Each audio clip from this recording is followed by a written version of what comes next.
Shalom Bapak Saudara terkasih dalam Tuhan. GKI Getsemani menyapa kita hari ini lewat firman Tuhan.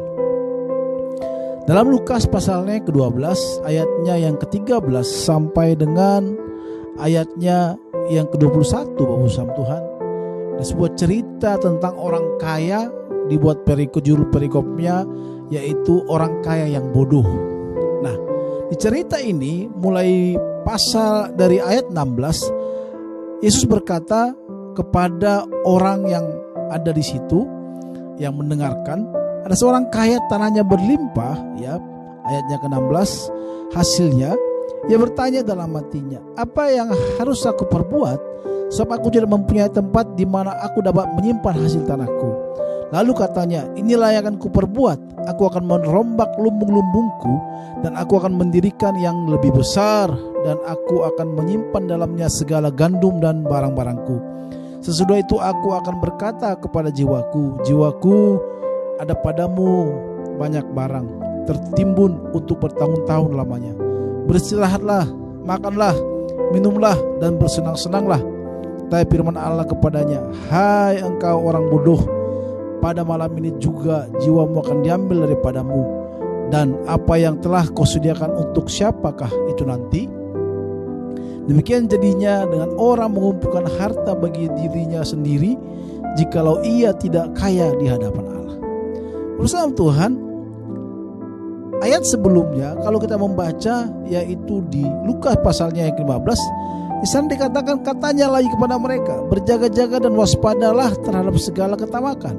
Sebab walaupun seorang melimpah hartanya, hidupnya tidak bergantung pada kekayaannya itu.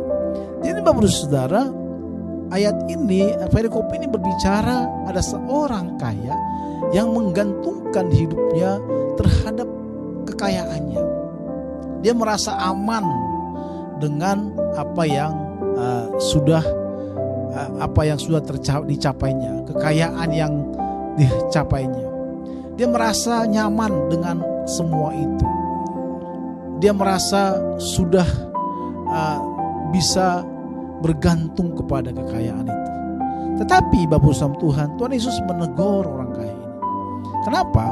Karena pada saat dia menggantungkan dirinya terhadap kekayaannya, nyawanya diambil, dan kepada siapa nanti kekayaan itu, kata firman Tuhan.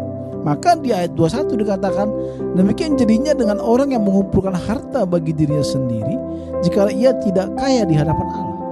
Jadi apa maksud dari perikop ini Bapak Saudara Tuhan? Bolehkah kita kaya?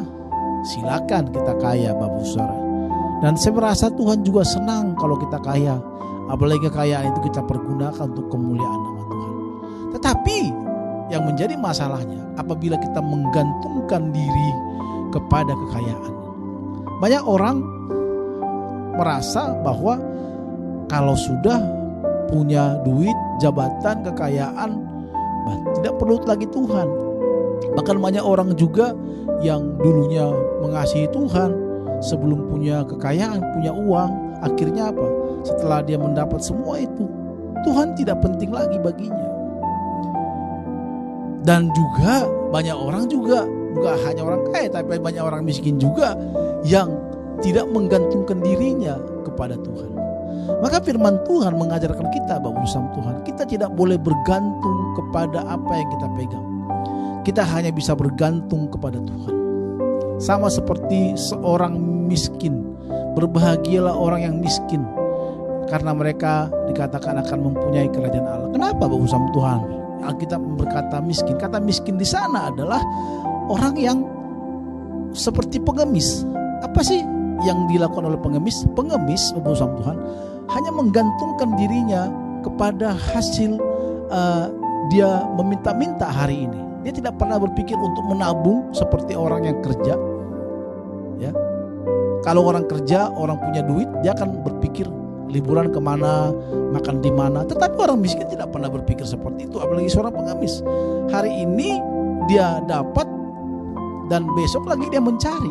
Jadi dia hanya terus bergantung kepada orang yang memberi. Nah, Tuhan maunya kita tetap bergantung kepada Tuhan seperti seorang pengemis tadi. Walaupun kita punya duit, walaupun kita bisa bayar asuransi yang mahal, walaupun kita bisa membuat kesehatan kita makin bagus, tetapi kita tidak boleh menjadi nyaman dengan semua itu. Alkitab berkata kita harus menggantungkan diri kita kepada Tuhan dan mengumpulkan harta kita di surga. Maka Bapak sama Tuhan, mari hari ini saya mengajak kita untuk mengandalkan Tuhan, menggantungkan diri kita kepada Tuhan.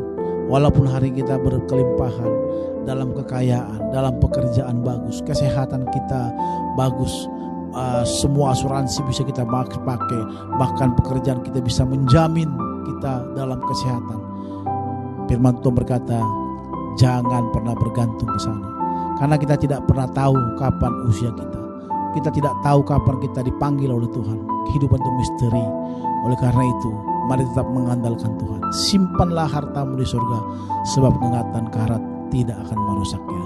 Tuhan Yesus memberkati kita. Shalom.